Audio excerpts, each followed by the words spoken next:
తర్వాత ఇలా ఉంటూ ఉండగా ఆమెను ఎక్కడైతే వీళ్ళు తీసుకెళ్ళి ఏ భూమిలో బాగా ఉంచేశారో ఆ వేటిగా సా భూమి సూర్యగ్రహణే.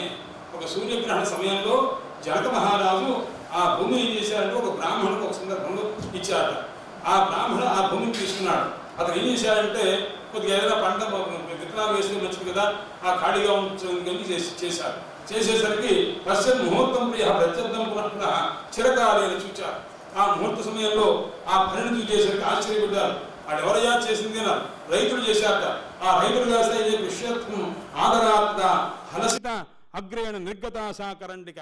ఆ నాగలి అంచు తగిలేసరికి ఆ పెట్టె కాస్త బయటకు వచ్చింది. బయటికి రాగానే చూచారు. అప్పుడు వెంటనే వాడి వస్తుత దాంట్లో ఉన్నటువంటి ఆ పెట్టె చూసి వాడు భయపడిపోయి వెంటనే తీసుకెళ్ళి ఆ బ్రాహ్మడికి ఇచ్చారు. ఆ బ్రాహ్మణుడు చేసేయంటే శ్రేష్ఠత్వం ముహూర్తోయం మహాభాగ్యం తమ ద్విజాన్. ఆయన బ్రాహ్మణోత్తమ ఎంత అదృష్టమయ్యా, నీకు చాలా గొప్పదైనటువంటి సంపద ఏదో లభించినట్టుంది, తీసుకో అన్నారు.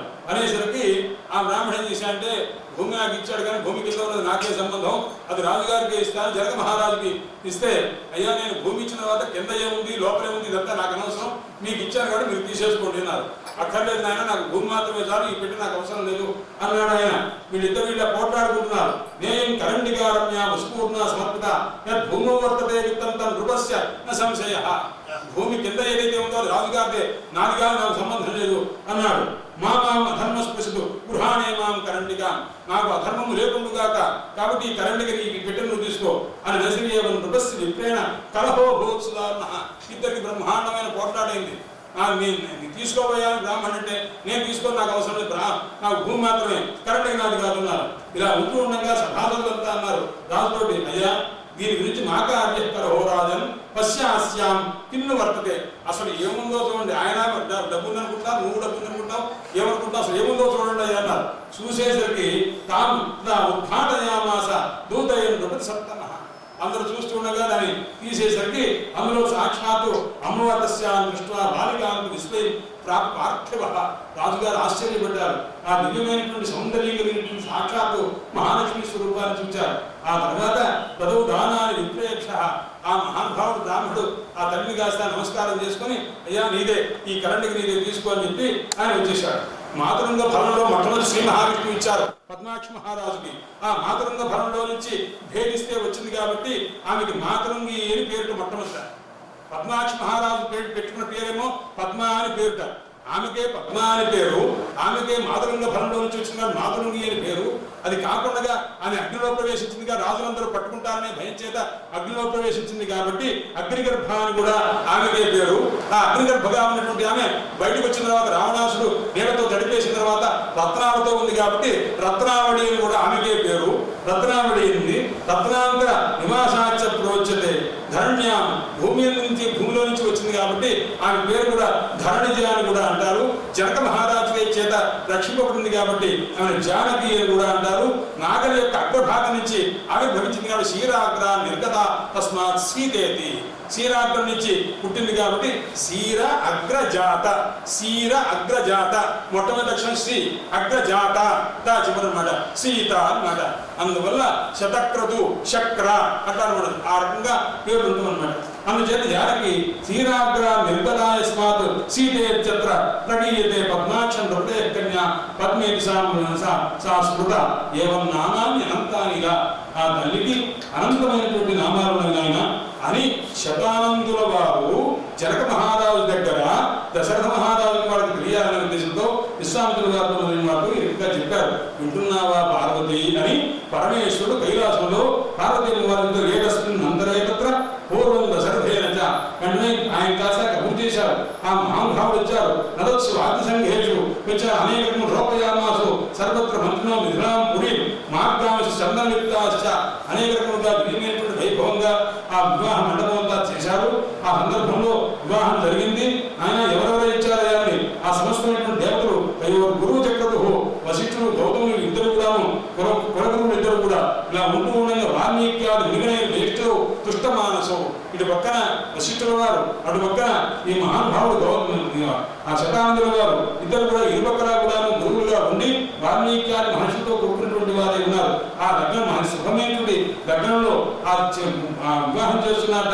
అప్పుడు రాములయ్య అన్నారు, వాడు స్వస్తి వచనాలిత్ర శ్రీదేవి తనయౌ శివ సుఖకర మిత్ర శశి కంపన సర్వేతే మునయశ్చల దశదిశ సత్వాః ఖగేంద్ర ఖగాః నద్య పుణ్య సరోవరాణి గిరిజాః తీర్థాని కంజాసనశ్చ ఇంద్రో వన్హిమరాః నదా జలధే కురుడంతో మంగళం అని సమస్తమైన లక్ష్మీదేవి ఆ కుమారుడు ఆ సాక్షాత్ అమ్మవారి ఆ పరమేశ్వరుడు సుఖకర మిత్ర వాయుదేవుడు గాని సూర్యుడు సమస్త దేవతలు అందరూ కూడా ఈ శుభ సమయంలో ఈ దంపతులు నలుగురికి కూడా అన్నమాట అందరికీ మంగళంతో కలుగజేయుగాక అనేట్టుగా చేశారు. శ్రీరామ సమపాప్తి పొందితనయా ఆమె కాస్త భార్యగా పొంది జగత్స్వామిని సాక్షాత్తు జగత్తునకు ఆ అధిపతిని అధ్యక్షురాలైన ఆ లక్ష్మీదేవిని పొందారు. ఈ రకంగా ఉన్నారు. తర్వాత రాజా మాసమేకన్ వినాయ వివాహమైన ఎన్ని రోజులు ఉన్నారయ్యా అన్నారు.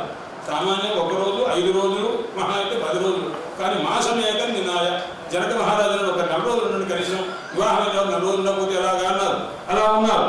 అలా ఉంటూ ఉండగా ఈ రకంగా దివ్యమైనటువంటి స్థితిలో ఉంటే పరశురాముల వారు రావడం, ఆ పరశురాముల వారు ఈ విష్ణు సహస్రం అనేసరికి దాన్ని కూడాను ఆ మహానుభావుడు భంగం చేసి ఆయన యొక్క శక్తంతా తీసుకున్నారట. అయితే విష్ణుమూర్తి యొక్క అవతారము ఈయన, విష్ణుమూర్తి యొక్క అవతారం ఆయన. అందులో ఒకడు గెలవడం ఒకడు ఓడిపోవడం ఏంటయ్యా అన్నారన్నమాట. అంటే ఆవేశావతారం పరశురాముల వారు, సాక్షాత్తు సత్వగుణ ప్రధానమైన అవతారం రామచంద్రమూర్తి. అందుచేత ధర్మావతారమైన సత్వగుణ ప్రధానమైన అవతారం ముందు క్రోధం ఎప్పుడు కూడా లయమైపోతుంది తప్ప దాన్ని అధిగమించి ఉండదయ్యా అన్నారు. అందుచేత పరశురాముల వారిని ఆ రామచంద్రమూర్తి జయించారు సుమా అన్నారు. అర్జనేశ బలంకన్న ప్రతీతోసి మమ ప్రభో నమ అని చెప్పి నమోస్తు జగదానాథ నమస్తే భక్తి భావన నమఃకారణికానంద. ఆ తర్వాత రామచంద్రమూర్తి యొక్క దర్శనమైన తర్వాత జ్ఞానం కలిగి విరక్తులై దత్తాత్రేయుల వారి దగ్గరికి వెళ్ళి జ్ఞానాన్ని పొంది కృతాధనజాలయ్య పరశురాముల వారు ఉన్నారు.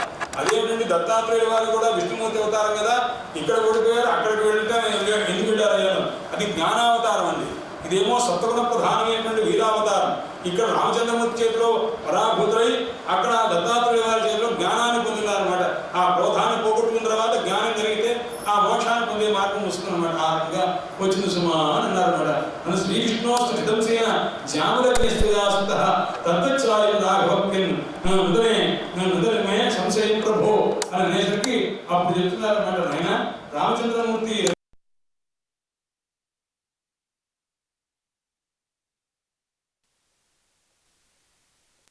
సీతాయాశ్చ స్వయంవరం. అందుచేత ఆ దివ్యమైనటువంటి సీతారాముల యొక్క కళ్యాణ ఘట్టాన్ని సంక్షేపంగా నేను చెప్పాను. పార్వతీన రాష్ట్ర శబ్దస్య శ్రవణాత్ మంగళం లభ్యతే నరై. ఈ దివ్యమైనటువంటి సర్గ 3వ సర్గ సీతా కళ్యాణ ఘట్ట సర్గ ఏదైతే ఉన్నారో విన్నంత మాత్రం చేతనే నేను శుభం కలుగుతుంది సుమా అని అన్నారు. ఇక 4వ సర్గకు వచ్చారు. అయితే అథ సీతాయుధ శ్రీమాన్ రామ సాకేత సంస్థ ఉభయే వివిధాన్ భోగాన్ రాజసేవాపరో భవతు. మహానుభావుడు భవభూతి ఉత్తరరామచరిత్రలో ఒక మాట చెప్తారు. అమ్మ నాన్న ఉంటూ ఉంటే పెద్దలు మన యోగక్షేమాలంతా వాళ్ళు చూసుకుంటుంటే మనం ఏదో కాలక్షేపం చేస్తుంటే ఆ రోజులు ఎంత అద్భుతంగా గడిచినామో కదా అని ఒక సందర్భంలో అంటారు. జీవత్సు తాతపాదేషు అని. తండ్రి గారు ఉంటూ ఉండగా తల్లులు వాళ్ళందరూ కూడా మన యోగక్షేమాలు వాళ్ళంతా చూసుకుంటుంటే మనం ఏం చేస్తుండేవాడు, భార్యతో కాలక్షేపం చేస్తుండేవాళ్ళం. దేహినో దివసాగత. ఆ రోజులు ఎంత గొప్పవయ్యా అన్నారన్నమాట రామచంద్రమూర్తి. అలా అనిపించారు ఎవరు భవభూతి అన్నమాట. అందుచేత ఆ రకంగానే రామచంద్రమూర్తి దివ్యమైనటువంటి రీతిగా ఆనందాన్ని అనుభవిస్తున్నారు. శరత్కాలం వచ్చింది. ఆశ్వీమాసంలో జనకేన స్వంత ఆహ్వానాయ. అయ్యా ఒక ఉత్తరం తీసుకొచ్చాడు ఒక వ్యక్తి. తీసుకొచ్చి జనక మహారాజు దగ్గర నుంచి వచ్చారట. ఏమిటండి అన్నారు. ఏం లేదండి దీపావళి పండుగకి అందరినీ పిలవాలని ఇచ్చామండి అని అన్నారట. అనేసరికి దీపావళి ఉత్సవార్థంతాం సకుటుంబం సమంత్రణం, దీపావళి సందర్భంగా అందరూ రావలసిందండి అన్నారు. అనేసరికి అప్పుడు అందరూ కూడా బయలుదేరారు. ఒకళ్ళ అన్నారు బంధుమిత్ర పరివారయుతంగా అలా బయలుదేరారు. బ్రహ్మాండంగా రాశారు అక్కడ. ఎలా రాసి శనైర్ మార్గే సుహృన్ మిత్ర పురస్సర మేతస్మిన్ అంతరే మార్గే సీతార్థం ధనుషాపుర. ఇలా వస్తూ ఉంటే రామచంద్రమూర్తి వివాహమైంది. వివాహ సందర్భంలోనేమో తమనందరినీ కూడా అవమానపరిచి ఆయనే జయించాడు, ఈయన్ని ఇప్పుడు జయించడం మన వల్ల కాదు అని చెప్పి అప్పుడు వెళ్ళిపోయాడు. వెళ్ళిపోయినటువంటి వాళ్ళు ఇంకా పగ పెంచుకొనే ఉన్నారు ఆ రాజులంతా. ఎలాగైనా రామచంద్రమూర్తికి దారి అడ్డంగా ఉండి ఆయన ఎలాగైనా సరే ఇబ్బంది పెట్టాలి, గెలవాలి అని చెప్పి వాళ్ళు ఏదో అనుకున్నారట. ససైన్యాస్తే రురుధో నృపతిం పది, దశరథ మహారాజు ఆయన కుమారులు నలుగురు వాళ్ళ పరివారం అందరినీ కూడాను అడ్డగించాలని అనుకున్నారట. అప్పుడు ప్రాహ షడ్వార్షికో బాల త్వం కథం యోద్ధమిచ్చసి అన్నారు. రామచంద్రమూర్తి వివాహం అయ్యే సమయంలో ఎంత అన్నారు? 6 సంవత్సరముల పిల్లవాడు వివాహం అయినప్పుడన్నమాట. షడ్వార్షికో బాలస్తం కథం యోద్ధమిచ్చసి అరణ్యే సకుటుంబోహం వేష్టితోస్మి నృపాధమై అహమేవ గమిష్యామి యోద్ధుం రక్షస్వ వాహిని. ఆయన నువ్వు 6 ఏళ్ల పిల్లవాడు రా అబ్బాయి, నిన్నగా మన వివాహం అయింది, నువ్వేం పెడతావు, భారత యుద్ధం చేయవద్దు, నేను పెడతాను, యుద్ధం చేస్తాను అన్నారు. అంటే అప్పుడు రామచంద్రమూర్తి చెప్తారు, లేదు నాన్న ఎలా నేను కుఠితాం శక్తిని పరిస్థితి, నాకేం తక్కువ శక్తి అని అనుకుంటామేమో, నన్ను తక్కువ అంచనాలు ఇవ్వదు, నేను పెడతానని చెప్పి ఇప్పుడు నీకు సహాయం, నాకు ఓపిక లేనప్పుడు నేను చేయలేను, నేను నీతో అన్నప్పుడు నువ్వు నాకు సహాయం చేయనా అన్నా అని చెప్పి నాయన లక్ష్మణ రారా మన ఇద్దరం కలిసి పెడదామని చెప్పి ఎలా నేను కుఠితాం శక్తిని పరిస్థితి రాగానే అప్పుడు నా దగ్గరికి నాకు సహాయం కదా అని చెప్పి అప్పుడు నీ సేవ తీసుకుందానని చెప్తా బెదరం నత్వ సజ్జీకరించా ఆ ధనుర్బాణాలు కాస్త తీసుకొని మహానుభావుడు బయలుదేరారు. ఎలా ఉన్నాయో దశహస్తే నాశేనాం అచోదయుడు తదస్తే పార్థివాః సర్వే రథస్థం. ఆ రథం మీద ఉన్నటువంటి రామచంద్రమూర్తి యొక్క దివ్యమైనటువంటి స్వరూపాన్ని సూచి వాడు రామచంద్రమూర్తితో యుద్ధం చేయలేకపోయారు. ఆ దశరథాజ్ఞాతస్య రథైః శస్త్రోపూరితే ఆ అస్త్రైః శస్త్రైః భిందిపాలైః అనేక రకములుగా యుద్ధం చేశారు. ఇంత లోపల ఆ యుద్ధం చేశాడు భరతుడు కాస్త ఆయుధాలతో దెబ్బతిని పడిపోయాడు. ఆ భరతం పతితం దృష్ట్యా శత్రుఘ్నం నీవేసుకో రామలక్ష్మణులు ఇద్దరు ఎదుర్కొంటున్నారు, కానీ భరతుడికి మాత్రం బ్రహ్మాండంగా ఆయుధాలు పడి ఆయన మరణావస్థ వచ్చింది. ఆ మరణావస్థ వచ్చేసరికి లక్ష్మణం ఆ శత్రుఘ్నుని కాస్త కొట్టే ప్రయత్నం చేశారు. లక్ష్మణస్వామి అంతా వచ్చారు. ఇంత లోపల రామచంద్రమూర్తి అందరినీ కూడాను భేదించు రామచంద్రులోకి లేదయా సమరాంగనే పశ్చర్సు అందరూ చూస్తుండగా వాళ్ళందరినీ కాస్త ఇది తమిళ తరుణందరూ చూస్తున్నారు, భయంగా చూస్తుంటే తనకి దివ్యమైనటువంటి చాపని వాళ్ళందరినీ జయించారు. ఎదురుంట సకలం సైన్యం మొత్తం సైన్యాన్ని జయించేశారు రామచంద్రమూర్తి. తన మూర్ఛిత మానవకి ప్రథమం కైకేయి బ్రహ్మాండంగా బాధపడుతున్నది. అయ్యో నా పిల్లవాడు కాస్త ఇలా పడిపోయాడే అని కళనీళ్ళు పెట్టుకుంటుంది. కన్యా శీఘ్రం సుశోచ అంకే నిధాయ ఆ పిల్లవాడు కాస్త గుడిలో పెట్టుకొని ఏడుస్తున్నది. ఏడుస్తుంటే అప్పుడు వెంటనే రామచంద్రమూర్తి తీశారంటే అమ్మ ఏ పిల్లి నువ్వు బాధపడవద్దని చెప్పి లక్ష్మణస్వామి చెప్పిన ఆయన ఇక్కడ సమీపంలో ముద్గల మహర్షి ఉన్నారు. ఆ ముద్గల మహర్షి ఆశ్రమం దగ్గరికి వెళ్ళు, అక్కడ కొన్ని ఓషధులు లతలు ఉంటుంది, ఆ లతలు తీసుకురా. ఆ లతలు ఏంటంటే ఈ జీవన శక్తి కలిగి ఉన్నమాట, అమృత శక్తి కలిగి ఉన్నమాట, అందువల్ల తీసుకురా అని చెప్పి పంపించారన్నమాట. పంపించేసరికి మునేశ్వర ప్రభావైన బహవస్సంతి తత్వమై అక్కడ చాలా ఉన్నాయి. అలాంటి సంజీవన్యాధిక సంజీవని ఇచ్చాలి లతలు ఉన్నవి, తీసుకురా అంటే అప్పుడు వెంటనే లక్ష్మణస్వామి రథం మీద వెళ్ళి అక్కడ కాస్త అక్కడ బ్రహ్మచారులు ఉన్నారు, మీరు ఎవరు అలా ముట్టుకుంటున్నారు ఏమిటి, ఆ రథం ముట్టుకోవడానికి వీలేదు అన్నమాట. అన్నా సరే అన్నగారు చెప్పారు కాబట్టి వెళ్ళాడు. వాడు ఏమంటున్నా సరే ఆ బ్రహ్మచారులు ఏమన్నా సరే ఒక రథగా సరే తీసుకొచ్చి వీళ్ళు యాచనాకృత శుభావల్లి రాక్షసేత్వం నచాంగత. ఆ బ్రహ్మచారులు ఉన్నట్ట మా గురువు గారు ముక్కల మహర్షిని అడగకూడగా ఇది అడిగి తీసుకెళ్ళాలి, అన్యాయంగా చౌర్యంగా తీసుకెళ్ళకూడదు అన్నట్ట. అయినా సరే ఆ ఎందుకంటే రాజ్యం అంతా వీడలేగా, ఆ రాజ్యాంతర్గతమేగా ఈ తపోవనం కాబట్టి ఆ మహర్షి తపస్సు చేసుకుంటున్నారు, అందుచేత ఆయనతో మాట్లాడే అవకాశం లేదు అని తర్వాత ప్రస్తుతం రాఘవో ప్రవీణ్ నివారయిత్వా వికాన్ వినా శస్త్రై త్వరాన్విత. ఆ బ్రహ్మచారుడు అడ్డగిస్తున్నా సరే వినకుండా అది తీసుకొని వచ్చాడు.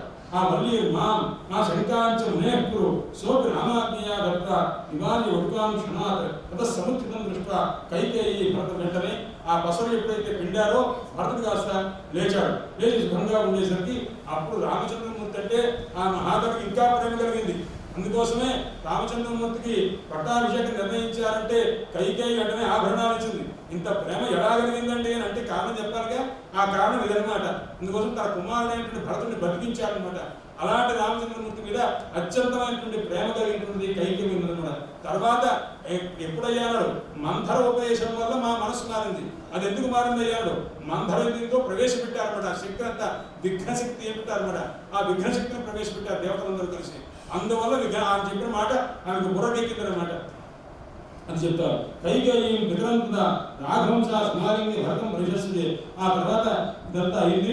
ముద్గల మహర్షి దగ్గరికి వెళ్ళారు. అయినా పాటు ఆ ముద్గల మహర్షిని అడగకుండా తీసుకొచ్చిన విషయం తెలిసి ఎవరు ఈ రకంగా తీసుకెళ్లారనేసరికి దశరథ మహారాజు బయలుదేరి వచ్చారు పరివారంతో కలిసి వచ్చి నమస్కారం చేసి కరసంపుడంతం ప్రణమంతం ఉపవత్తం రెండు చేతులు జోడించి అయ్యా తెలియదు మా పిల్లవాడు పడిపోయాడు అందుకోసం తీసుకొచ్చామండి మీరు ఏదో ధ్యానంలో ఉన్నట్టున్నారు అని అనిస్తే అప్పుడు ఆయన వచ్చారా మీరు మహారాజా నువ్వా ఆయన ఎవరు అనుకున్నా అని చెప్పి అర్థం చేస్తే ఆయన భార్య ముద్గా మహర్షి యొక్క భార్య సుమతి అనేది అనమాట ఆ సుమతి అనేటువంటి ఆయన ఇద్దరు భార్యాభర్తలు ఇద్దరు కూడాను ఆ రాజుగారికి వారి పరివారానికి ఆదరణ చేశారు చేసిన తర్వాత ఉపకారం మహాకృత నోచేత్తరం దర్శనమే ధ్యానస్థస్య సుతస్థితే అయ్యా మీ దర్శనం మా పిల్లవాడికి అయింది ధ్యానంలో ఉన్నటువంటి మీకు దర్శనం అయింది అని చెప్పేసరికి ఇప్పుడు వాళ్ళందరినీ కూడా ముద్దుల మహర్షి ఆదరించారు ఆయన నీ కుమారుడు ఎవరో అనుకుంటున్నారేమో కాదు సాక్షాత్ నారాయణ సాక్షాత్ రామచంద్రమూర్తి అంటే విష్ణు సర్వవ్యాపి జనార్దన ఎందుకంటే ఆయన మహా గొప్పదైన జ్యోతిషాస్త్రవేత్త సమస్తం తెలిసినటువంటి వాడు అన్ని పూర్వజన్మ వృత్తాంతమంతా తెలిసినవాడు అందుకోసం ఆయన తాలూకు మహత్వం తెలుసు దశరథ మహారాజుకి అడిగారు అయ్యా అసలు ఏంటి మా పిల్లవాడు జాతకంగా ఉంది భవిష్యత్తు ఎలా ఉంది చెప్తారా అని అడిగారు అంటే నా చెప్తాను కూర్చో అని చెప్పి అసలు ఎవరు అనుకుంటున్నారు భూభారాన్ని పోగొట్టడం కోసం అవతరించినటువంటి సాక్షాత్తు మహావిష్ణువుగా తెలుసుకో ఆ ధర్మాన్ని పోగొట్టి ధర్మాన్ని రక్షించడం కోసం ఆవిర్భవించినటువంటి వారు ఈ మహానుభావుని యొక్క ఆయుర్దాయాలు అందనుకుంటున్నారు సాక్షాత్తు 11,000 సంవత్సరాల పాటు ఈ మహానుభావునికి దివ్యమైనటువంటి రాజ్యాన్ని పరిపాలిస్తాల్సిన కనిష్ఠుడి మహద్రాజ్యం గతేత్తి దిగనుక నీవు స్వర్గానికి వెళ్ళిన తర్వాత 11,000 సంవత్సరాలు సప్తద్వీపాధిపత్యం కలిగినటువంటి వాడే మహానుభావుడు ఉంటాడు ఆ తర్వాత ఈయనకి ముందు తౌ భవిష్యత పుత్రవు ఇద్దరు కుమారులు ఉంటారు చతస్రశ్చ స్నుషాస్తథ వారిద్దరు కూడా ఒక్కొక్కరు ఇద్దరు విగ్రహం చేసుకుంటారు అంటే 4 కోడళ్ళు ఉంటారు ఆయన రామచంద్రమూర్తికి అనమాట చతుర్వింశతి పౌత్రాశ్చ వారికి మళ్ళా ఒక్కొక్కరికి 4 చొప్పున మేము 6 చొప్పున ఈ రకంగా మళ్ళా వాళ్ళందరూ కూడా 24 మంది పౌత్రుడియ భారత పౌత్రులంతా కూడా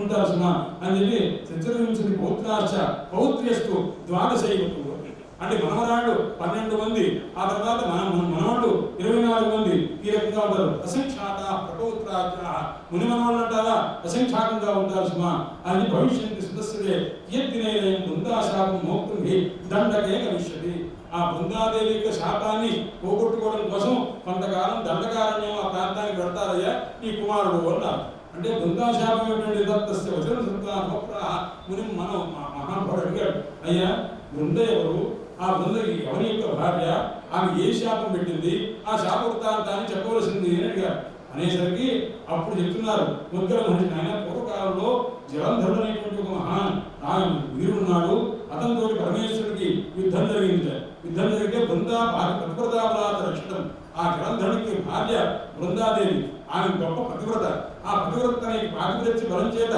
రక్షించింది విష్ణునాథ ఎంట రక్షిస్తున్న జలంధరుడు ఏం చేయలేకపోతున్నాడు యుద్ధం చేస్తున్న పరమేశ్వరుడు అందుచేత బలహీనంగా ఎక్కడా కనిపించలేదు జలంధరుడు అలా నేను పరిస్థితిలో నా తన భర్తకు ఎక్కడా జయం లభించదేమో అని భయం చేత విష్ణుమూర్తిని ప్రార్థించింది జ్ఞాత్వాత దర్శన పార్వత్య దర్శనాలిన జాలంధర ప్రజత్వాత దైత్య పుటభేదనం పాతివ్రత్యస్య భంగాయ ఏం చేస్తే నా భర్త విజయం లభిస్తుందో ఆ పని చేయవలసింది అని శ్రీ మహావిష్ణువుని కోరింది పార్వతీదేవి వారు అంటే బృందాదేవి యొక్క పాతివ్రత్యాన్ని భంగం చేస్తే తప్ప శంకరునకు విజయం లభించదు ఇది అందువల్ల ఆ పాతివ్రత్య భంగం చేయాలి అని అనుకున్నారు అథ బృందారకాదేవి స్వప్నమధ్యేత దర్శ వెంటనే ఆమెకు ఒక స్వప్నం వచ్చేట్టు చేశారు శ్రీ మహావిష్ణువు చేస్తే భర్తారం మహిషారూఢం తన భర్త ఒక ఎద్దు మీద ఉండడం గనుపోతు మీద ఉండడము అది ఆ స్థైలాభిషక్తం ఒళ్ళంతా కూడా నూనె రాసుకున్నట్టు అనిపించడం ఇదంతా దక్షిణ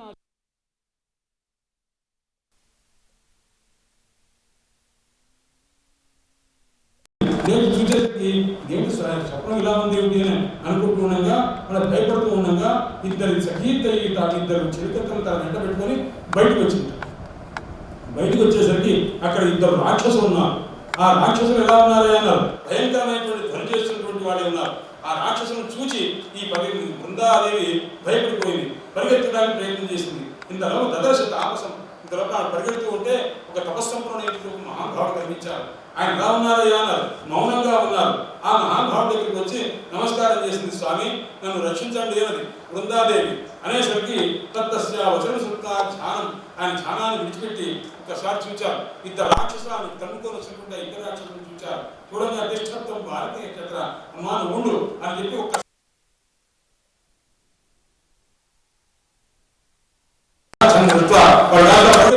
పారిపోయారు ఇలా ఉండగా చూచయ్యా మీరు మహానుభావులు, నా భర్త ఇచ్చేట్టుగా చేయండి, నా భర్త గురించి నాకు ఏదో దుస్వప్నం వచ్చింది, రక్షించండి అని చెప్పి అనేసరికి అమ్మ అలాగే అన్నారు. ఇంత లోపల ఏం జరిగింది ఈ విధంగా చెప్తూ ఉండగా హఠాత్తుగా తావత్ కవి పైకి చూచాక, ఆ మహానుభావుడు పైకి చూసేసరికి ఇంత లోపల ఒక వానరుడు వచ్చాడు. ఇద్దరు వచ్చాక సమాయాలు తమ ప్రణమ్యాగ్రదస్తుడు. వెంటనే శ్రీ మహావిష్ణువు ఆ మారువేషం వేసుకుని తపస్సంపరుడైన వేషం వేసుకుని ఉన్నారన్నమాట. అందువల్ల ఆయన పైకి ఇలా చూసేసరికి రెండు వానరులు వచ్చినాయన్నమాట. వచ్చేసరికి అగ్రదస్తుతో వెంటనే ఏం చేశారంటే ఒకసారి కనుసముఖి చేశారు. అంటే కర్మములు ఎగరవేయగానే వాడు వెంటనే బయటకు వెళ్ళారు. వెళ్ళేసరికి వెళ్ళిన క్షణార్థాదాగచ్చ కొన్ని క్షణాల్లో వచ్చారట. ఎలా ఉన్నారయ్యా అన్నారు. ఒక వానరుడు ఏం చేశాడంటే ఒక తలకాయి, ఇంకో వానరుడు మొండము రెండు తీసుకొని వచ్చారు. రెండు తీసుకొని అక్కడ శ్రీ మహావిష్ణువు తాపస్వేషం వచ్చిన మహావిష్ణువు దగ్గర పెట్టారు. అది ఎవరయ్యా అన్నారు. దృష్ట్యా అభ్యుదనయస్య సహా, అది ఈ ఎవరు జలంధరుడు ఉన్నాడే ఆ జలంధరుని యొక్క తలకాయి, జలంధరుని యొక్క మొండము తీసుకొచ్చి పెట్టారు. వెంటనే అదేమిటంటే అది బ్రహ్మాండంగా ఏడ్చి ఆమె బృంద నానాబాధపడ్డది. బృందో కృపాదేవుని శ్రేష్ఠ జీవయనం, అలాగైనా ఇన్ని బ్రతికెట్టు చేయవలసింది అని చెప్పి కోరింది అనమాట. అనేసరికి అప్పుడు వాస్తవంగా ఇతను జీవింపజేయడం నా వల్ల ఎవరి వల్ల కాదన్నా సరే అయితే రుద్రేణు నిహత, నీ భర్త ఈశ్వరుని చేత చంపబడ్డాడు, అయినప్పటికీ కూడా నీ ఎందున్నటువంటి అభిమానం చేత నేను బ్రతికిస్తాను అని చెప్పి ఆ మహానుభావుడు శ్రీ మహావిష్ణువు తామస వేషాలు ధరించిన మహానుభావుడు కాస్త అంతర్దత్తే యావత్ తావత్ సాగరనందున బృందామానింగ, అలాగే బతికిస్తానని చెప్పి అంతర్ధానం అయ్యారు. ఎవరు తపస్సంపన్నుడైన మహావిష్ణువు స్వరూపంతో ఉన్నట్టు ఆ తపస్సంపన్నుడు అంతర్ధానం అవగానే హఠాత్తుగా అప్పుడు బతికి బయటకు వచ్చాడు ఇతను ఆ జలంధరుడు. బృందా మాలింగిత భక్తుల చుంబ, వెంటనే ఆమె కాస్త కౌగలించుకున్నారు. కౌగలించుకుని ఆమె దగ్గర తీసుకునేసరికి హఠాత్తుగా ఆయన బృందాది భర్తాలను దృష్ట్యా హర్షిత మాసం నా భర్త బతికిచ్చాడేమో అని అనుకున్నది. కానీ లేనే తద్వనమధ్యస్థాయుక్త బహుభాసనం కదా అది స్వర్గస్య అంటే ఆమెకు తెలిసింది. భర్త యొక్క స్పర్శ వేరే, ఈ వ్యక్తి యొక్క స్పర్శ వేరే అని తెలుస్తుంది. అది శ్రీ మహావిష్ణువే ఈ రకంగా నా పాతివ్రత్య భంగం చేయడం ద్వారా పరమేశ్వరుని విజయాన్ని కల్పించాలని పార్వతీయులు ఉన్నటువంటి ఆమె తాలూకు ఆ భక్తికి సంతోషించేలా వరం చేశారు. నా కష్టం కలిగించాలని తెలుసుకుని వెంటనే ఆ మా పతివ్రత అయినటువంటి బృందాదేవి కోపం వచ్చింది. నిర్ధర్స్య క్రోధ సంయుక్త బృంద వచనమ ప్రవీ, మంచి కోపం వచ్చింది. వెంటనే శ్రీ మహావిష్ణువు శాపం పెట్టింది. ఆయన తమ జ్ఞాతం హరేశీలం పరదారాభిగా, ఒక పరస్త్రీయందు ఆ పాతివ్రత్యాన్ని భంగం చేయడానికి ప్రయత్నం చేసిన యొక్క లక్షణం తెలిసింది. కాబట్టి నువ్వు మాయను ప్రదర్శించావు. ఎవరైతే నీవు ఇద్దరిని తీసుకొచ్చావు, నువ్వు చూపించావు, నాకు భయపెట్టడం కోసం ఇద్దరు రాక్షసులు ముందు చూపించావు. వాళ్ళు ఉన్నారే స్వకీయో దర్శితోమా తాదేవ రాక్షసో భూత్వా, ఏ రాక్షసులను చూపించి ముందు నాకు భయపెట్టి నేను పరిగెత్తుకుంటూ వచ్చేది నీ దగ్గరికి వచ్చేది తీసావు కదా, ఆ రాక్షసులే నేను కాస్త నీ కష్టంగా చేసేవాడు అవుతారు సుమారు. వాళ్ళే హిరణ్యాక్ష హిరణ్యేశ్వరుడు, రావణకం భద్రులు, శిశుపాల దంతభక్తులు అన్నమాట. నాదేవ రాక్షసు భూత తమ భార్య వినేషిత. ఇప్పుడు త్రేతాయుగంలో నీ భార్యని కాస్త వాళ్ళే ఆ ఇద్దరు రాక్షసులు అయ్యి ఈ భార్యని కాస్త తీసుకుని పెడతారు సుమా. వాళ్ళు ఎవరయ్యా జయ విజయరామాలో ఈ మార్గాలైనటువంటి వాళ్ళే కృత్రిమ రూపాన్ని ధరిస్తారు. వాళ్ళెవరు తర్వాత ఇద్దరు వానరులను ఒకసారి పైకి చూచి కిందికి రమ్మన్నావే తీసుకురా అని అనేసరికి ఒకడు ముండని తీసుకొచ్చి ఒకడు శిరస్సు తీసుకొచ్చిన్నారు కదా, వాళ్ళు ఎవరయ్యా అన్నారు. పుణ్యశీలుడు సుశీలుడు అని చెప్పి ఇద్దరు నీ అనుచరుడు, విష్ణుమూర్తి యొక్క భక్తులు అనుచరుడు అనమాట.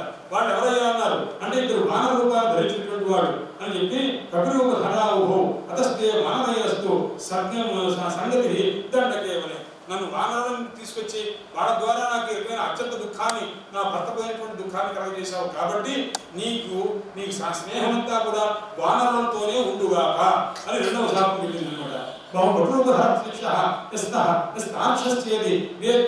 ఇంత లోపల ఒక బ్రహ్మచారి వచ్చారన్నమాట. అదే సమయంలో ఆ వచ్చేసరికి ఈ తాపస్ దగ్గర తపస్సంపరుడు దగ్గరికి వచ్చేసరికి నువ్వు ఎవరైతే ఒక బ్రహ్మచారిని తీసుకొచ్చావో ఆ బ్రహ్మచారి ఎవరనుకుంటావు గరుత్మంతుడు తాక్షస్యేది వేద్యహం, వీళ్ళందరూ ఎవరెవరినైతే నువ్వు తీసుకొచ్చావో నా పాతివ్రత్య ధర్మం చేత వాడు జయ విజయులని, వీళ్ళిద్దరు పుణ్యశీల సుశీలుడని, ఇతను గరుత్మంతుడని అంతా నాకు తెలుసుమా.